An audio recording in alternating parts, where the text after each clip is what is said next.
we're happy and excited that you're here to model with us. I'd like to introduce myself and Dan. I'm Karen Avery, and I teach at the Pennsylvania College of Technology. I teach biology and microbiology, and but for the majority of my career, I was a high school biology teacher. I'm currently studying STEM education for my doctorate at University of Pittsburgh. Hi, my name is Dan Williams. I'm a high school biology teacher from a little island about 100 miles east of New York City called Shelter Island. Before I go even further, I'd like to point out that I'm a high school biology teacher from a small rural school district. I teach intro bio all the way up through AP biology, and these models are applicable in my classroom. Karen is a college professor, and these models are applicable in her classroom. One of the things that I always find when I go to a workshop, I'll be thinking to myself is like, can I really use this? Can I find this anyplace? And you get the breadth of an intro bio course in high school all the way up through college courses. So these models are really cool and really applicable. We only get about 40 minutes or so to talk to you today, but I did want to bring your attention because Karen and I both drink the Kool-Aid and we love everything that 3DMD does out in Milwaukee, but they have full week-long workshops that can explore these models and go into incredible depth where you feel comfortable, you feel able to use these models to the full breadth and potential of what's there. I'd like to talk about our workshop goals for today, that we are going to be fostering student questioning using the dynamic DNA model and the double helix student modeling pack. I believe you have, some of you have the double helix modeling packs with you. We'd love you to play along. We're also going to be teaching DNA structure and function with these kits. How do we use these kits in the classroom? And then finally, what else can the students learn? What makes these models so cool is it's not just, all right, we can show you these things, is the students start saying, but wait a minute, where can we go? What can we do? And that's what makes these models so powerful. So here are a couple examples of models that you may use or you may see often in your practice as you teach our students. Could you take a moment, please, and choose the best model? And using the number of your favorite model, could you write in the chat the number of the model and why you like that model, or maybe what you do, why you would use it in your classroom? Sarah likes 2 because it shows details about the DNA structure. Heather likes number 1 because it is pretty easy to understand. Of course, William Fee, it can be mass 3D printed. And each one has a different purpose is correct, which is, you know, William, you bring me right to my point. That all models are wrong, but some are useful. So we have useful models for different purposes. Tim likes number 4, although some of the details are lost. So I'm guessing that he's referring to the ribbon. So we can't see the phosphate groups or the sugars, but we can see in intricate detail the structure of the bases. Riemann likes 2, but would use number 1 with your middle school students. Right. I like 1 as well because it's got that sugar phosphate backbone, which is consistent, but also differentiates between the bases using the colors. Okay. Well, I wanted to take a minute to introduce you to the features of the dynamic DNA model and the double helix student modeling pack. So I did that in a video.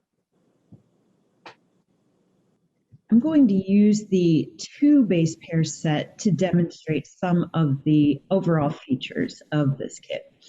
You can see here that we've got 2 base pairs. I've assembled an AT base pair and a CG base pair.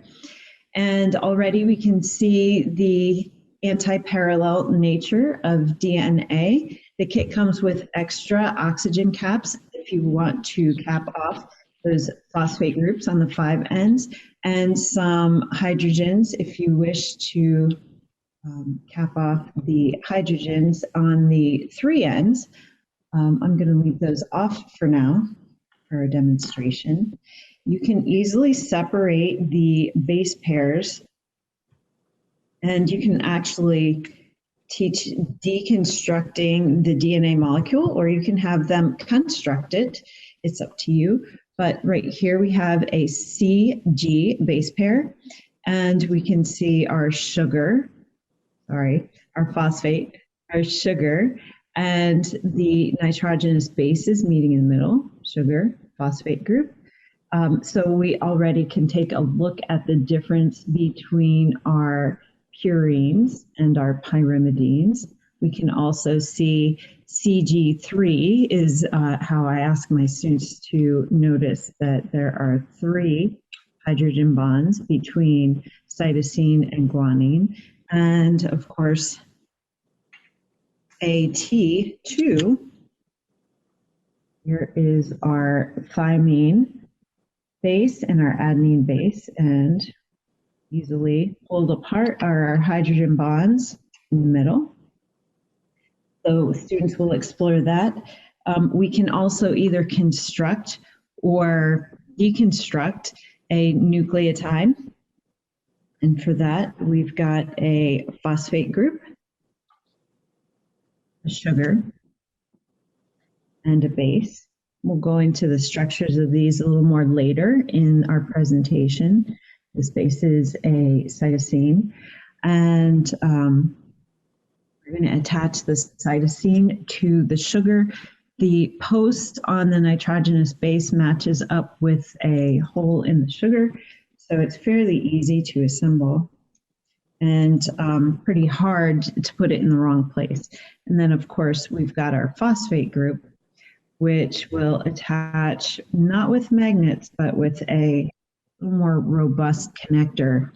And that is because those are covalent bonds in between those. And so we don't want them to easily come apart. So now we have our phosphate, our sugar, and our base, which you notice is not static. And you'll also notice that our nucleotide is not flat. So when we move up to the 6 base pair set, you can see that we can talk about, and you can do this with the, even starting with the 2 base pair set, that we have a helical structure here. And in this helical structure, you can begin to see things like the major groove and the minor groove of DNA, and talk about how DNA interacts with transcription factors if you wish. If you want to focus on just the genetic code, or if you want to kind of cancel out the complexities of the sugar and the phosphate structure, we can move to the double helix student modeling pack, which was constructed in a way that would be easy to assemble at home, and it is deceptively simple. So if we untwist our double helix here, you can see that we have 12 base pairs. I've not put all the base pairs in because I wanted to show you some of these features. You can see that we've got adenine and guanine. These are our purines, and you can see that they have 2 rings. And we've got our thymine base pair, or our thymine and our cytosines. These are our pyrimidines. You can see that each one of those has a single ring. You can also see that they are going to form the correct number of bonds. So again, CG3, these guys come together, and AT2. All right. Those are fairly easy to put into our overall molecule by the posts through the foam sides. You can have your students set up a particular sequence if you wish. When we twist this molecule into a helix, you can see that arrows have been added to the backbone so that the directionality of DNA can be addressed. And also you can see it on the end. So you can see we have a 3 end and we have a 5 end. And so in this case, you can talk about the 3 to 5 nature, the anti-parallel nature of DNA, or you can just say that DNA is anti-parallel. You don't have to get into the phosphate end and the hydroxyl end. The coloring in the foam kits are consistent in the bases across this double helix student modeling kit through the FGIK, or the flow of genetic information kit. So that's kind of nice. When we look at our base pairs here, you can see that CPK coloring is followed. So oxygens are red, carbons are gray, hydrogens are white, and so on. That's nice because it corresponds with a lot of the diagrams that you'll have in your teaching resources, such as your textbook diagrams. We're going to go further into each of these kits in a little while. Okay, so now that you've had an opportunity to kind of see some of the introductory characteristics of these kits, I'm going to take you in on a little tiny journey on how you can convert the dynamic DNA nucleotides into dynamic RNA nucleotides so that you can do transcription if you wish. And then finally, a use that you might not necessarily think of, using dynamic DNA to teach energetics. After that, Dan's going to take us through an activity where actually it's an activity for me so that you can see how we would use it in our classroom. I'd like to take a moment to show you how you can help your students bridge the gap between the structure of DNA nucleotides and RNA nucleotides, which is sometimes a question that lingers inside of their brains, but they never really get an opportunity to explore that. Starting off, we have our textbook nucleotide that shows us all the atoms, and it's a good model, but it is flat, and we'd rather go from flat to fabulous, and so let's do that. In order to talk about the structure of DNA nucleotides and RNA nucleotides, we have to focus on the sugar. So I'm going to blow up the sugar here for us so that we can focus just on that sugar. And as you know, organic chemists like to number their carbons. So this sugar reminds me a little bit of a house. And so we're going to take this house and start at the oxygen at the top. And we're going to number each of these points, which represent a carbon. So here we have carbon number 1. Carbon number 1 is really important because if we go over to our original molecule, you can see that carbon number 1 is attached to our nitrogenous base. Then we have carbon number 2, which must be special because I've got it in green. Let's go in here and see what we've got attached. It looks like nothing, but of course that's a hydrogen. That will become important. We've got carbon number 3, which is important because carbon number 3 is attached to that OH group. It is the 3 end of the molecule and will form the 3 end of the elongating strand, which is also important because DNA polymerase and RNA polymerase can only add on to that 3 end. So any incoming nucleotides are going to be added to this 3 end of the sugar with the OH group on it. And then we have our 4th carbon, which is important because it's attached to the chimney of our sugar molecule house. And that 5th carbon, or that chimney, is attached to our phosphate group here. Now that we have our bearings, let's go back out of this and move into a demonstration with our dynamic DNA nucleotides. So how does the image that we were looking at before orient us to here? First, we've got our carbon at the top. This is our sugar. Here is this is an oxygen. Here's carbon number 1, which is attached to our nitrogenous base. Carbon number 2, which is attached to just a hydrogen. We've got carbon number 3. And carbon 3 is attached to that OH group. So this is the 3 end of the nucleotide. Here is carbon number 4. And then our chimney, carbon number 5, which is attached to phosphate group. So you'll notice that even for me to show you all of the carbons of the sugar molecule, I've got to rotate the molecule because it's not flat. It rotates in space. It's three-dimensional. So how do we go about switching this to a ribonucleotide? Well, we start here. We start with our oxygen. Here's our carbon number 1.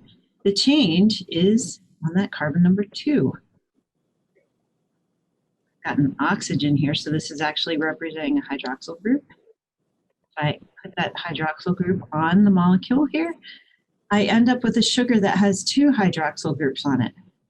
Here's carbon number 2. I added that hydroxyl group. Carbon number 3 already had a hydroxyl group on it. And that's all it took. This is now a ribonucleotide. And let's look at some of the others. So here's guanine. I've added that second hydroxyl group on carbon number 2. It's also a ribonucleotide. Woo!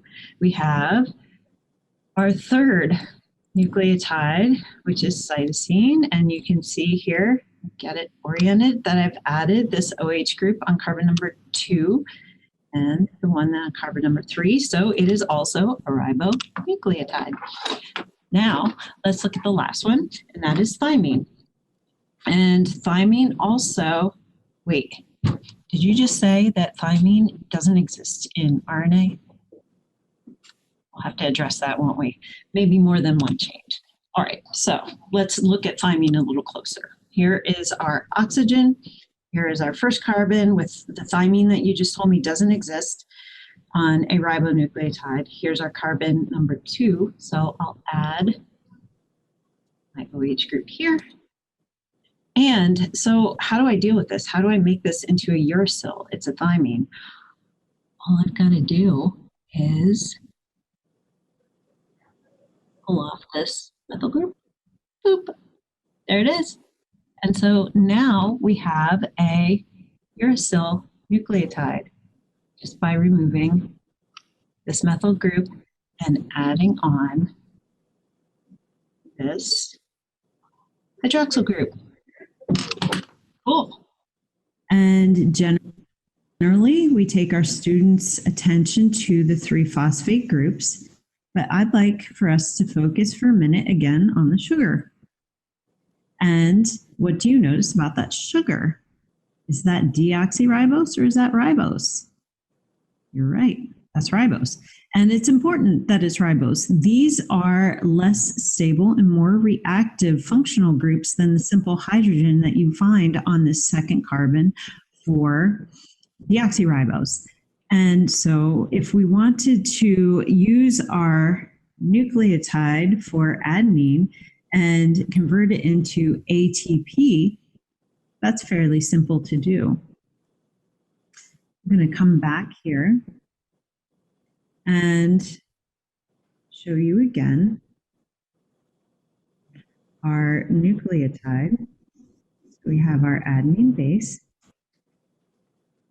we have our deoxyribose sugar, which I'm going to convert to that less stable ribose by just adding the OH group right there. And now we're going to focus on adding some additional phosphate groups. All right, so I'm going to add phosphate here. Now we have 2 phosphate groups. I can spin this around a little bit. And I've got my ADP. Add 1 more phosphate group on here. Here's our last phosphate group.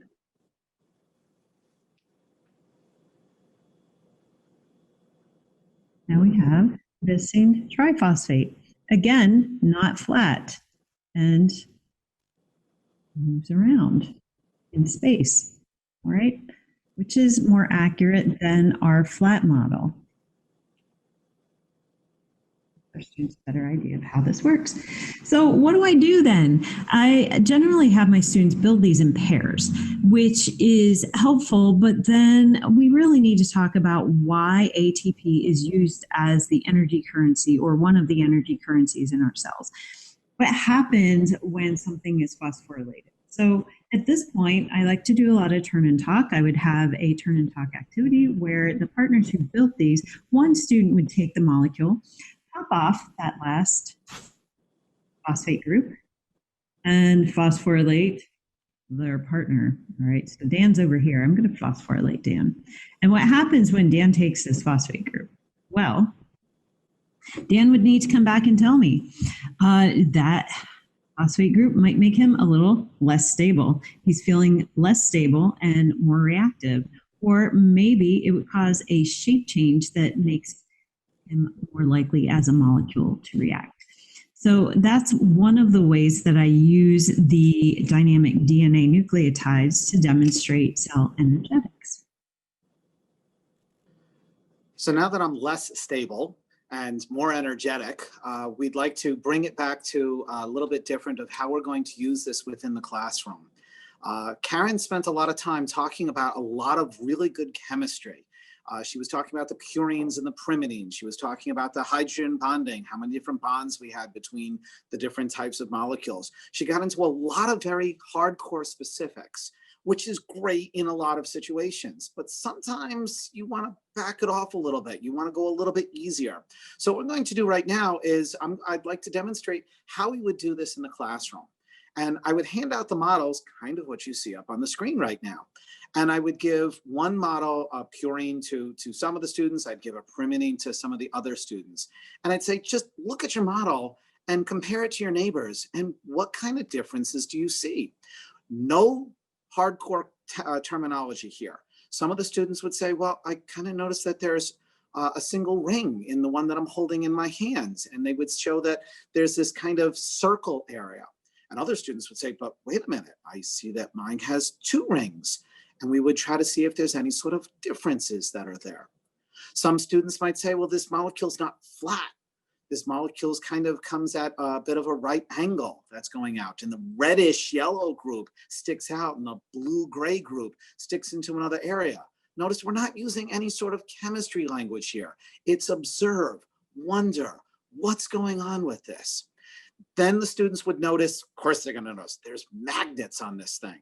All right, so if there's magnets on it, do we see a difference? Well, that one has 2 magnets. Oh, and look at that. That one on the right-hand side has 3 magnets to it. And I'd say, do you think we could start making some pairs with these things? And they'd, of course, try to make pairs. And they'd say, oh, I got one, but you'd notice that the magnets aren't pairing up. I'd say, so keep trying, play around, see what else is in the classroom. And sure enough, they would eventually find one that it makes a pair. And there's usually some excitement that starts happening because they've built something. And so I'd say, all right, you've made a pair. Let's see what other pairs we have out there. So this is a pair of 3 sets of magnets with each other. And are there other pairings? Lo and behold, we have the 2 magnets can pair in. And notice how Karen had to kind of twist it a little bit to get them paired. It doesn't always work just because it's 2 magnets to 2 magnets. Sometimes you have to kind of flip them around a little bit. So that way is not going to work. It won't pair up at all. You have to flip it in the right direction. We would say the right conformation, but we're just letting students play. Now, of course, the students are off and running. You know darn well they want to see if their pairs are going to match with somebody else's pairs. So go for it. Let's play. Let's see what's out there. And that's the operative word here is let's play. The students are playing, they're observing, they're wondering, and they're getting excited. And you can see how these 2 molecules fit together. And we're starting to build a little bit of this ladder type thing. And of course, Karen's jumping ahead and starting to find that it twists a little bit. And students will do that too. They'll get excited. It's like, oh, look at this. And I'll say, shh, you can't say that. Got to keep that quiet because I want the whole class to discover what's going on, not just parrot somebody else. And of course, I don't know if you have a 3rd pair there that you can start building into the double helix. She got really fancy. She's got extra ones there. And we could start building that into a bit of a double helix. And when the students start noticing this, and when the students start building out the double helix, they know that structure since they watched Magic School Bus. They're very familiar with this. And that's when the excitement really starts getting in. And they're playing and they're seeing what we can do. And you could build up a class set Generally, we find that 6 works really well to make a double helix where you're pulling out and allowing it to go back in, but you could stretch it out. I did want to ask Karen, do you have any of the foam models that are there right now? With these foam models, you can do a lot of the same things that we just did, because Karen mentioned within her video that you have the single rings and the double rings. I don't know how much they would notice as rings, but they're certainly going to notice the size difference. And you could have the students kind of put them together and to see how things are going to build in and discover the structure of DNA on its own. It's not something that you have to tell them with all the notes and with all the vocabulary. And once the play happens, once they're excited, once they've bought in, now we could step in and start talking about purines, pyrimidines, adenines, thymines, cytosines, and guanines. And what do these magnets all mean? Of course, they're bonds, but they've played at this point, they've got excited, and they can relate these to other areas. One of the things I would always have is these models would always be sitting on my desk so we can constantly come back to them. So that's the basics of what we would do within the classroom. What I'd like to do is unshare the screen for a moment. Oh, Karen's going to show us how we have the 2 different areas. Sorry. But I was going to unshare the screen for a moment. And if we can go into the video of, all right, so we've got the basics of this, but this video is more based off of what my AP students did last year. We were using this model within the classroom. They were playing with all the different stuff. And I thought, okay, let's do replication, just like Karen showed within our area. But as we started to do replication, the students asked questions that I didn't think of, and I had to go back and look up some answers. Karen and I said it right at the beginning that what makes dynamic DNA such a great model is some of the questions that it promotes. And so looking up on the screen right now, you see how the dynamic DNA is twisting and turning, and having the students play with this brings up questions. Can it compress around the nucleosome? How does it compress around the nucleosome? Do you have some nucleotides are getting closer, some are going to be more exposed? Is the sense strand going to be something that's more on the outside of the nucleosome or the inside of the nucleosome? Is there going to be any steric hindrance that's going on within there? Can we elongate the molecule? Is that how expression occurs in some cases, where an enzyme will come in and pull it apart or maybe compress it down? How do these forces work within the actual DNA molecule itself? Well, we can model it and we can see how these things are going. The second thing that we would look at and see is RNA. We can build the RNA, and Karen showed us how we can put all these things together. Well, I made a little bit of a chain of RNA here.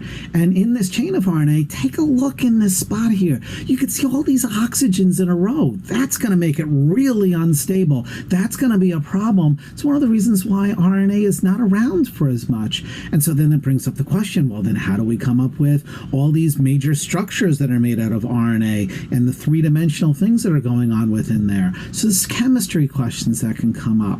And then we get to the really interesting stuff. Now, what I'm about to show you is stuff that I was modeling out for my students, and then my students started asking these questions. So these aren't my questions, these are my students' questions. So we see that we have a replication fork, and I put an RNA primer on there because we're always talking about an RNA primer, and I could model it with dynamic DNA. And we have the free 3' hydroxyl. And you can see the cartoon image of the free 3' hydroxyl up that we show in so many of our models. Well, why is it important? What's going on with that? Because that's where the new nucleotide can attach. So the replication fork pulls apart, and we could see DNA polymerase coming in. Now, this is a little bit corny in the way that I have it modeled, is the DNA polymerase would be clamped on and would be working with this, not something that's marching in from the left, but it helps the students to understand. And so we see the DNA polymerase marching in, and you can see all the phosphates now are getting really close to that free 3' hydroxyl. So that hydrogen on the free 3' hydroxyl is going to be important, and all those oxygens in the phosphates are going to be important. And we can see exactly exactly what's happening at the active site right now of DNA polymerase. And as the active site pulls it in closely, you're starting to have the adenine matching up with the thymine, and the phosphates are getting really close to the free 3' hydroxyl. We can see it here as they're kind of overlapping with each other. So what's happening? Well, you could also see that in the way my model is it's causing the nucleotides to kind of bend and move a little bit. Was that real? What's happening? What's the chemistry that's coming on? These are the questions that my students were asking. And so it brings out a little bit of wonder. It's okay if we don't have all the answers on this. We want our students to say, hey, whoa, wait a minute. Is that real? Is that what we're looking at here? And so I pulled it apart a little bit so you can see the interaction. And of course, at this point, we pull off, and then my students were like, well, what do you pull off? Do you pull off a monophosphate? Do you pull off a diphosphate? And I was like, oh, I don't know. In my whole teaching career, I had always said, well, it's a dinucleotide triphosphate. It comes in, it creates the covalent bond in the backbone, which we can see this covalent bond forming here. And we can see that I pulled off a hydrogen and I've got a diphosphate. I had no idea that that actually happened. My students were asking me that question, saying, well, what does happen in that case?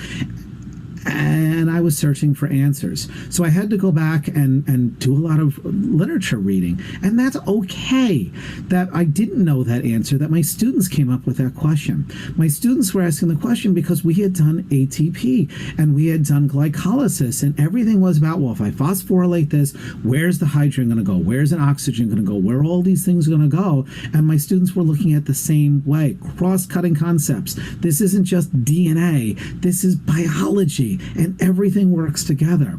And then, of course, it turns out it is a diphosphate that pulls off. Whoa, who knew? I sure as heck didn't.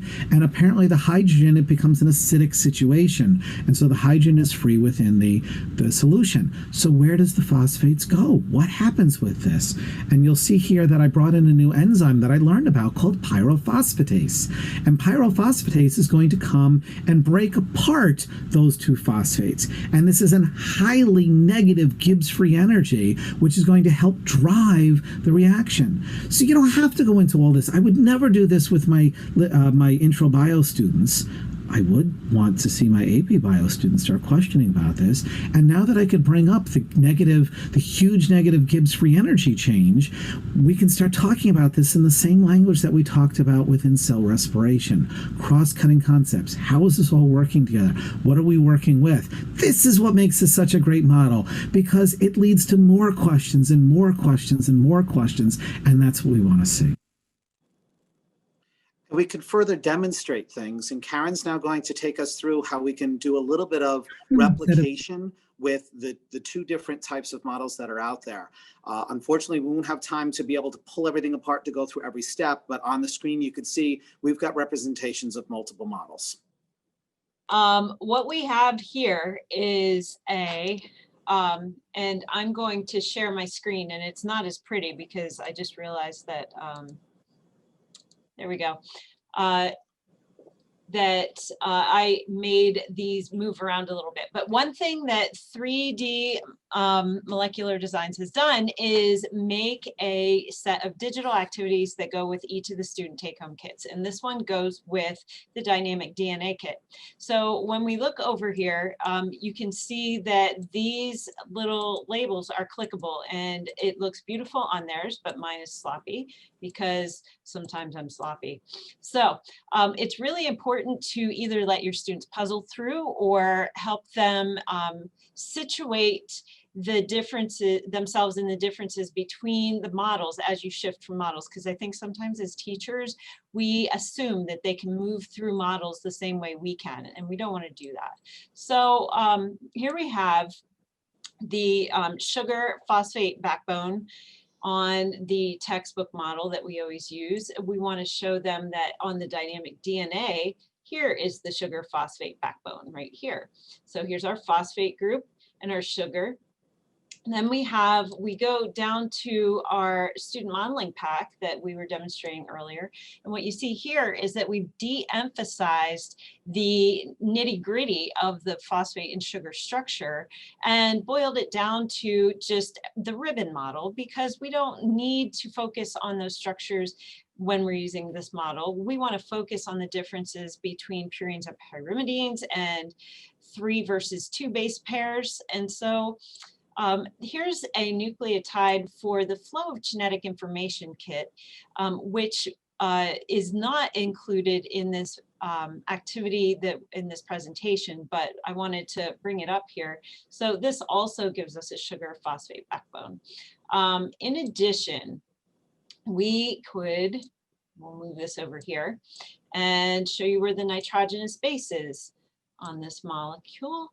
And here's our nitrogenous base on the dynamic DNA nucleotide. We've got our nitrogenous base on the student kit and our nitrogenous base here. And as in the beginning, when I asked you to pick your favorite model, what you're seeing here is iterations of each of those models and what we can use them for and what we don't, what we can emphasize in different models. So finally, we've got our 5' and 3' that we need to address. So there's our 5' on our textbook model and our 3' here.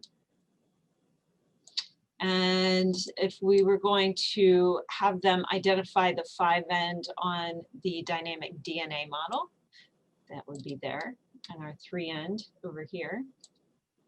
Oops. Our 5' on our student modeling pack model and a 3' here. This one's, as I mentioned before, has a little point at the end so that it suggests that the 3' is there. And finally, we have our 5' on this other nucleotide that we have in our other kits. And the 3' whoops, right here. Again, we have an arrow suggesting to our students that this is going to be the 3', the place where our polymerases are able to elongate. You'll also see that the designers of this slide had a question here, but this is editable, so you can put any question you want in here for your students to answer. And then you can have them save the slide and download it and email it to you. This could be used as a formative assessment. It could just be used as a mechanism to help them figure out where they are in each different model, or it could be used as a summative assessment, but it lends itself very nicely to online use. And I'm going to stop sharing now. And I could interrupt for 1 second. Yep, it's all you. What's that? I think it's all you now. Oh, okay. If I could interrupt or join in or however, but when Karen's showing all the different models, I kind of mentioned before, I keep these on my desk at all times. So we build up something and then I leave it there. And then I build up something else and then I leave it there. And I'm constantly going back and forth between the types and trying to get the students to relate from one to another. One of the things that's really important is that the students will, see these different things and be able to relate to them and understand to bring them back is what I'm trying to say. It's not something that we use and we just put back onto a shelf. So my desk is a collection of toys, which is what I really like. And the students get into it and they could ask questions from it. We could return back to it. There are standards that come into play on all of this. And you can see them up on the screen right here or they're back on that screen, because all of this has been built in to make sure that we can use these in the classroom, apply them to different things, and we're getting the students to play. I mean, we get excited about the standards of how we can fulfill and impress our administrators. And let me tell you, it's always wonderful when an administrator walks in the room and I've got these models out on the desk and the students are playing, because the language the students are using, and that just naturally flows from them, of talking about the 5' ends and the 3' ends and all the different things they can see, because it's a toy. They can relate to it. They understand it. They get excited about it. And then it becomes real. Real learning happens when the students get excited. And so what questions do you have for us? Karen and I are here because we're true believers, because we love this stuff. I've been using this in my classroom for years, and a lot of the materials, let me say, I bought years ago, and I'm still using it. And I find new ways to use it, new things that I never saw before. And the stuff is not breaking down. It's really good quality stuff. We're teachers. We're not performers. We're not somebody who's, in the company or whatever. We're teachers who use this on a daily basis. And we're so passionate about it that we really love to do this. When they approached us, like, heck yeah, I'd present and preach the good news to anybody about these things. Yeah, it's true. And they are talking a lot about the first course they went to, the Modeling the Molecular World, which we'll give Tim 2 minutes to talk about now. All right, I'll talk a little bit about that. Modeling the Molecular World is our introductory course. It's usually a 5-day course here in Milwaukee. I believe it will still be a 5-day course this spring or summer 2021. But at this moment, it's probably going to be a virtual workshop. First time we've ever tried this, but we will do our best to deliver an interactive virtual workshop. In that introductory course, we go over all kinds of physical models of major macromolecules. So if you sign up for that course, you'll receive a big box of models in the mail a week or two before the workshop. And then we will just sort of march through that box, talking about each kit. Teaching points. Again, we'll try to develop an atmosphere in which everyone is unmuted with videos on, so we can shout back and forth at one another and talk about our shared experiences with all of these models. We'll probably also have some real experienced teachers like Karen and Dan participating in those workshops. So it's not just